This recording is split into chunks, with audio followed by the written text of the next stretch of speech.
Hello and welcome back to the Spotlight Games podcast. Today we're going to be giving some initial impressions on Star Wars Jedi Survivor. We're going to be discussing the disappointing launch of Xbox's Redfall with some impressions as well.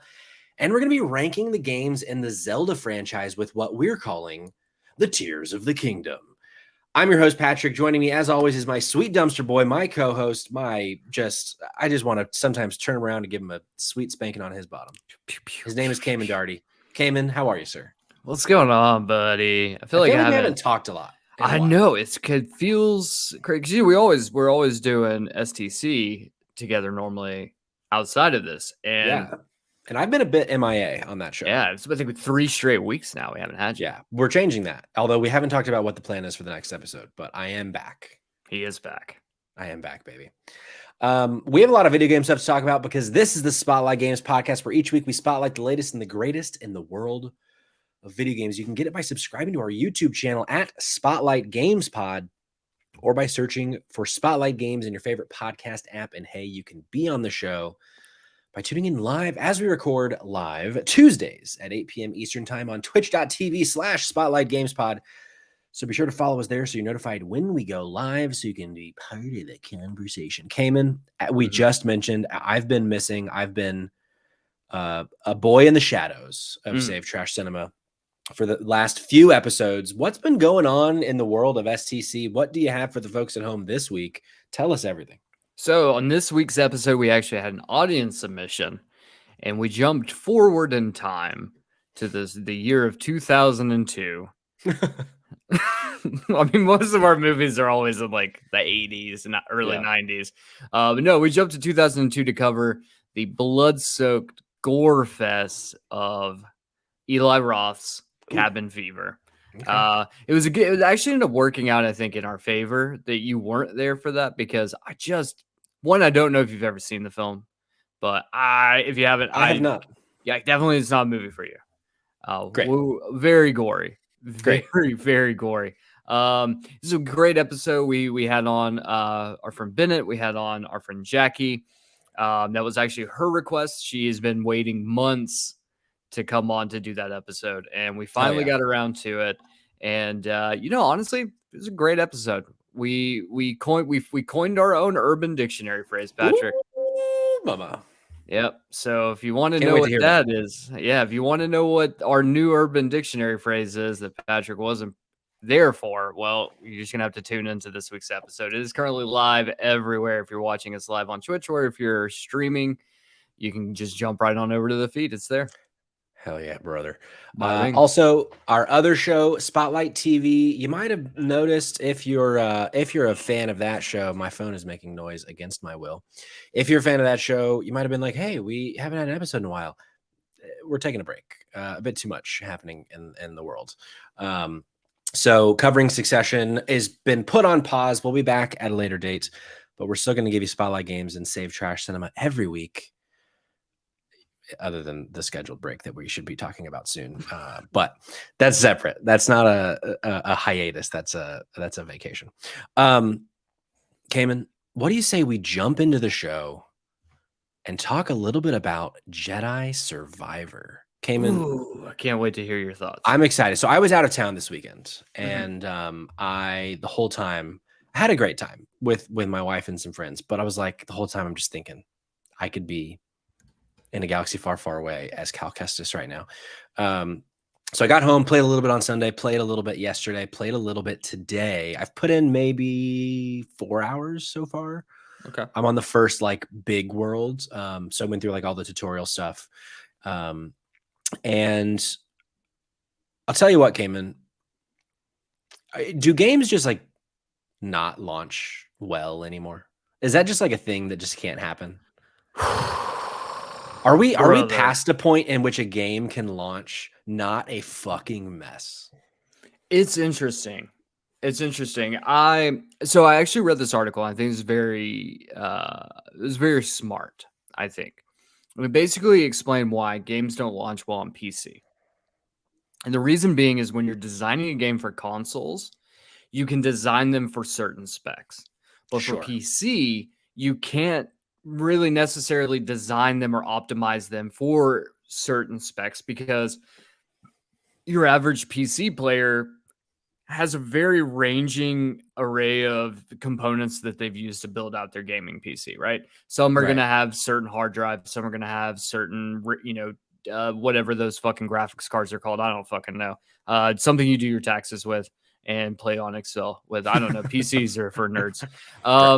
But basically, the way it was explained was like, you can't really optimize that until like so what they said was, it was like a normal game when they're in development for PC is they'll bring in like an range of PCs of like different specs, and then they try to optimize them around that, right?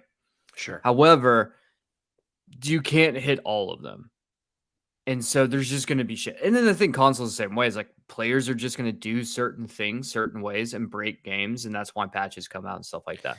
But I think in this situation, from what I've read, the game's just a mess everywhere. The crazy thing is like that totally makes sense. Everything you said about the PC makes sense. It's a big thing to be building for with so many variables. I understand why, even like on the best rig, sometimes a game is going to not go well. But like the PlayStation 5, this game was specifically built for next gen, current gen at this point, hardware. There is not a PS4 version. There is not an Xbox One version of this game. And I'm like, at one point, I just can't, like, the square button does nothing. I can't attack. No.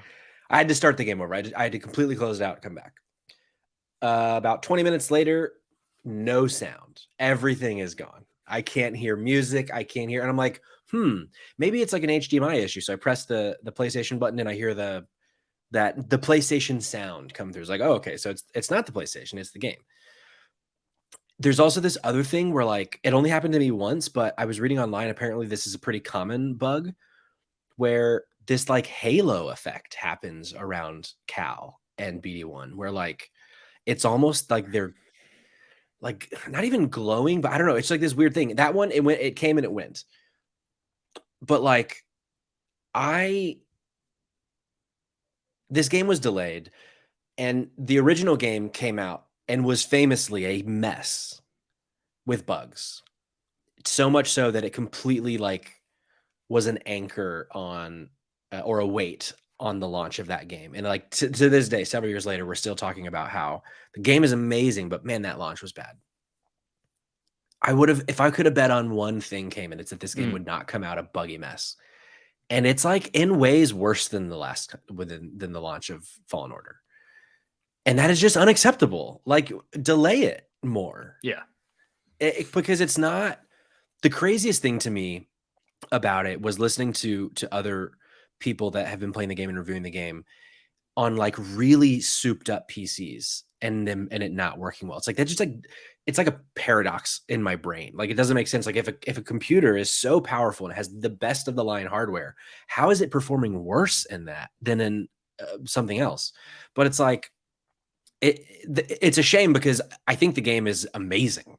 And I feel like if, like, right now, we're going to get to it in a bit. I played about an hour of Redfall earlier, and like, and we'll share our opinions on that game. But when this podcast is over, I might play Redfall more instead of Jedi Survivor. That's a bummer. And that is a fucking bummer. That is a fucking bummer, dude. Because I can already tell there have been such market improvements in Jedi Survivor. The map already, like, I could see that being problematic at times, but like, there's like, you can tag certain areas of the map, and it's just, there's a lot more detail to it. There's a lot more, kind of a more kind of a descriptive legend, and like, it's kind of going the Resident Evil style where there's a lot of color in the map to be like, okay, this room has not been accessed yet. That like, so it seems like they really put in a lot of time to make the map better than the last game, because that, other than the bugs, was the biggest complaint of the last game. It's like,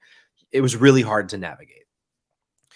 There's also like some Breath of the Wild style additions where you can, BD1 can be like a set of binoculars now, and you can mark areas, and it'll show up as like a point on your map. And it doesn't like give you the GTA style like yellow arrow pointing you there, at least not yet. I don't know that if that's something that's going to come in later, but like they seemed to put a lot of time into fixing what was one of the biggest qualms or the biggest complaints about this game. The combat feels great. Like at this point, if you haven't seen it in the trailers, I wouldn't necessarily say this is a spoiler, but there's like new stances. In the previous game, it was just one lightsaber or dual bladed, like Darth Maul. Now you can hold two. There's a few different stances that you can have, and I've played around with one of them, and it feels great. Like there are these things that are making the game feel fresh. Same thing that we had talked about with God of War Ragnarok. The amount of enemy variety has been really refreshing, because that was another thing with the original games. Like it felt like you just fought like frogs, stormtroopers, and like the occasional those things that kicked you. Yes, the things that kicked you. Fuck those things, man. Yeah. And this, I feel like I've already seen like 7 or 8 different enemy types, including a boss. That's awesome. Like a mini boss. So like that's great. It's like these things that seem to be really kind of taking the experience to the next level. You can customize Cal now. I found a fucking mullet for this guy. Fuck yeah, brother. For the first time, I think, ever in Star Wars, there are characters with Southern accents. There's like the redneck is alive in Star Wars, and I'm fucking thrilled about it. Oh, thank God. And we're gonna have fucking space NASCAR. You wouldn't like, I hope, you know what, actually, let me just show you really quick. Please do. My cow has a mullet. I'm rocking it. Happy about this. I mean, look at that. Just look at that. What a mullet on that boy. Unbelievable. So like there are stuff that like I'm having fun with it, and the story seems interesting enough. I don't quite understand what's going on yet, but like I'm in. It's just such a bummer. And like they've already, unlike Redfall, which we're gonna get to, Respawn has come out and been like, hey, we're sorry. We fucked up. So like at least there's that. At least they're like, hey, we realize that we have disappointed a lot of people, and we're doing our best to acknowledge that. They've already released like 3 or 4 different patches. There's another one coming later this week. So like they are putting in the work, and they're being transparent about it, which is good. I just delay it another month, clean it up a little bit, and we're not having this conversation. We're having a conversation about the good shit about the game, which I think there is going to be so much of it. Here's the thing, Patrick, that I think is at least like it makes me feel a little bit better, is like the game is fun if you remove the bugs from it. Correct. Like that's without really, a doubt. Like obviously bugs are shit, and there's just going to be some people out there who are going to be incredibly critical. Like when I played High on Life, like I had fun playing that game, but I got game crashing, game breaking bugs that would not let me proceed. Like those aren't okay, but like having like random shit like texture pop-ins and random, things, like I can look past a lot of that. And I mean, and this is also coming notoriously from the person who loves trash games. So I will overlook a lot of stuff as long as I'm having fun. Right. I will overlook that. For sure. But like that is like if the button doesn't work. Right. It's like, what am I supposed to do? Like the most important thing of this game, which is attack, I couldn't do. So and that's a game breaking. Yeah, that's a game breaking bug. That's an issue. This is a big problem. And so all of that to say, if you're really excited for Jedi Survivor, give it a week or 2. And see, like, if you're between this and say another game, unless that game is Redfall, then get Jedi Survivor. If you don't have Game Pass, like there are things that you can do with your time while they kind of get their shit together, unless you can't wait. If you can't wait, I don't blame you. Like I don't want to be waiting, but beware, it is a bit of a mess.